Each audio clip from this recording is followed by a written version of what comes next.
What is Buffett doing? All these years he talks about he's not going to invest into technology, and he's now, you're constantly hearing about technology with them. Berkshire Hathaway is set to invest more than $550 million in Snowflake when it goes public, according to the Cloud Data Group's amended S-1 filing. The billionaire's investor company will buy approximately 3.1 million Class A shares in a private placement and purchase over another 4 million shares from former Snowflake CEO Robert Muglia. This means Berkshire Hathaway would own 19%. Salesforce's strategic ventures arms have also agreed to invest another $250 million. Berkshire Hathaway, okay? Warren Buffett. We talked about this briefly yesterday. How old is he? He's 90. And how old is Munger? 96. 96 and 90. How much of the decisions, I think you asked yesterday, is Buffett making, and how much of the decision is someone else making? Or have they come to a realization that, look, we have to start investing into technology. We can't constantly avoid technology anymore. What are your thoughts on that? My thoughts are, I equate it to, Bill Belichick is the greatest at what he does. If Bill Belichick is still a head coach at 91, I think he's lost a step. I don't think he can call the same defenses, come up with the same game plan. I just think Warren Buffett has such a legacy. Doesn't he expose himself to some bad decisions now if he's actually making the calls himself and tarnishing that a little bit at the age of 91? How can he do what he does best at the same level as he did 20, 30 years ago? I think he's facing an opportunity here to do some damage if he's making these decisions. So my guess is he's not making the decisions. You don't think he's making the decisions? Not at the age of 91. I just don't think you could be sharp enough to be doing it. Listen, this is ageism right here. He is 90, not 91. Come on, Tom. I thought he was 91. Okay, maybe he's 90. No, it's funny. We talk about 90. My bad. No, it's all good. He just turned 90. Actually, 2 weeks ago. We talk about Biden being old. He's 75, 76. We talk about Trump being old. He's 72, 73. Freaking 90 years old, Warren Buffett. 96, Charlie Munger. But number one, I do think he's still pretty sharp, and I do think he's making some of the calls, not all of them. I went and found out who his next in line are. You got Greg Abel, who is the essentially VP or co-chairman or executive chairman. He's age 56. Mark Hamburg, CFO, 69. Ajit Jain, 67. So he's got a younger bench in their 50s and 60s who are likely kind of doing a little more of the heavy lifting and saying, hey, I mean, think about it. Warren Buffett and these guys, they were investing in McDonald's, Coca-Cola, Dairy Queen, insurance companies.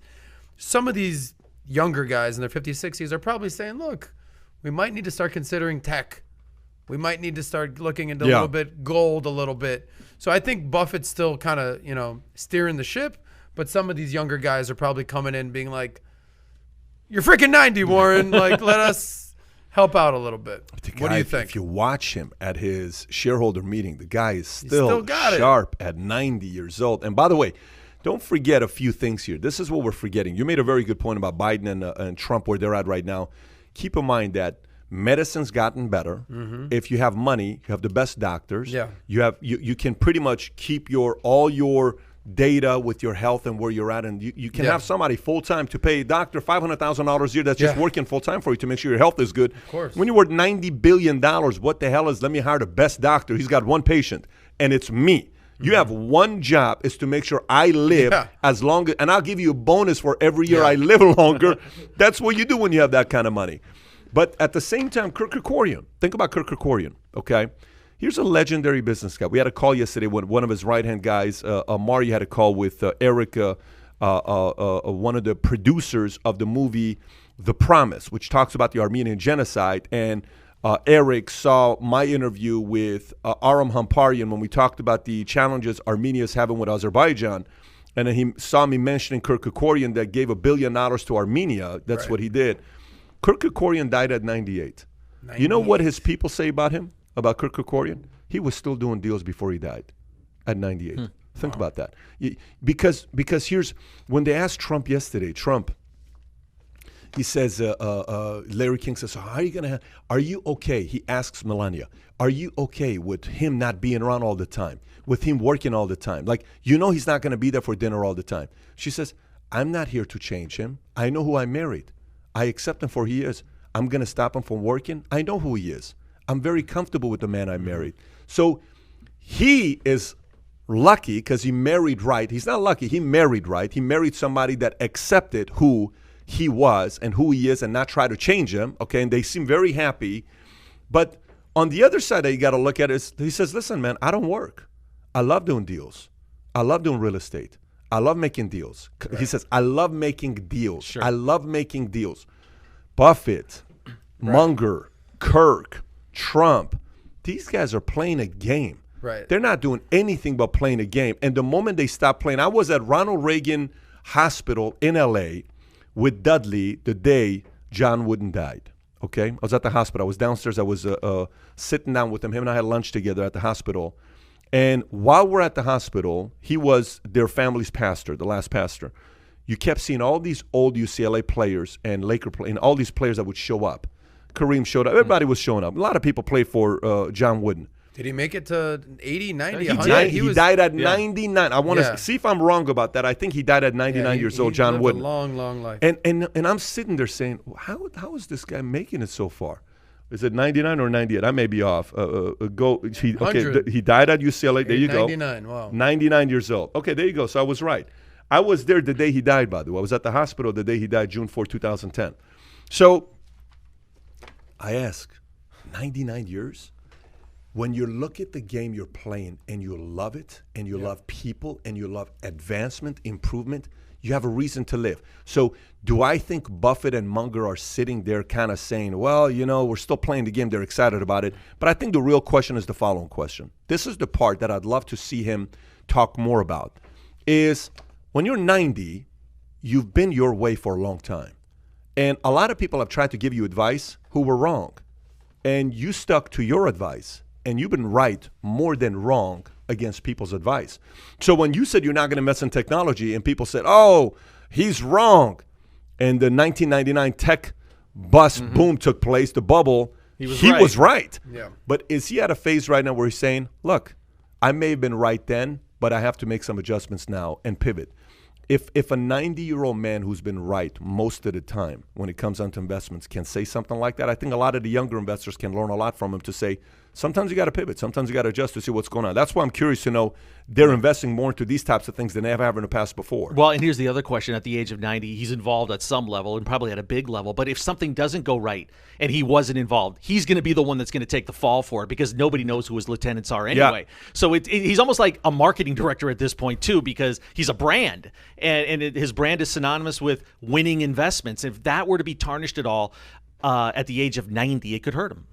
Yeah, every year I hold a meeting where I bring all my top insurance carriers and I put them at Crescent Hotel in Dallas, which if you've never seen the Crescent property, it's a beautiful property. And we take them out to Capitol Grill the night before. We spoil them. Typically, these insurance companies spoil you, but we spoil them. And then the next day when we start the meeting, I go through all the good, bad, ugly. I start off with all the mistakes that we made that year, everything that we talk about. 3 years ago, one of the gifts I gave to all my attendees was a yellow book by Buffett that's like 300 pages long. I don't know if you've seen this or not.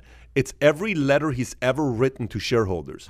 If really? You've never seen like this. Like once a year he'll do a letter? It's a put Amazon Buffett shareholder book.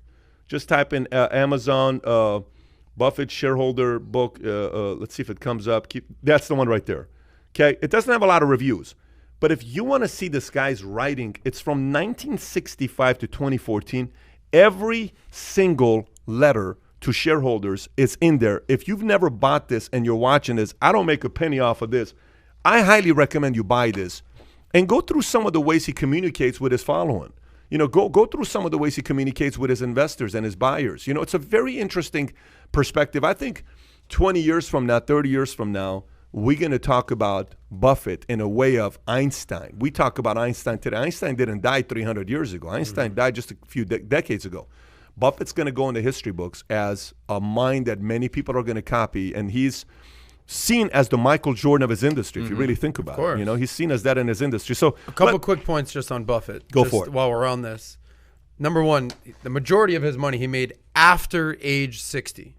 Let me say that again. He was worth $50 million at 52. Okay. So now he's worth $80 billion. Yep. So we talked initially, this conversation started with, you know, he's 90 years old. How much is he still doing? Like, and then we talked about, you know, so I come from the life insurance settlement industry, which the key, you know, X factor is longevity. I know about longevity, the risk markets.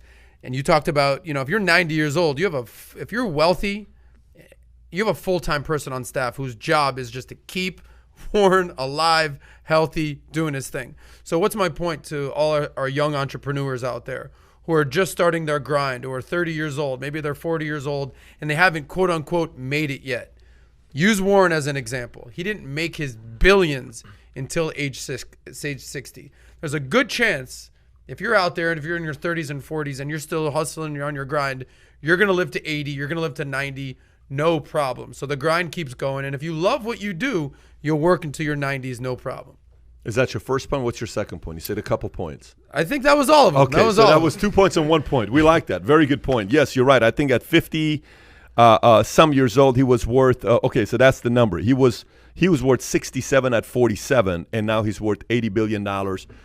The story of compound interest. The hustle doesn't stop is my point.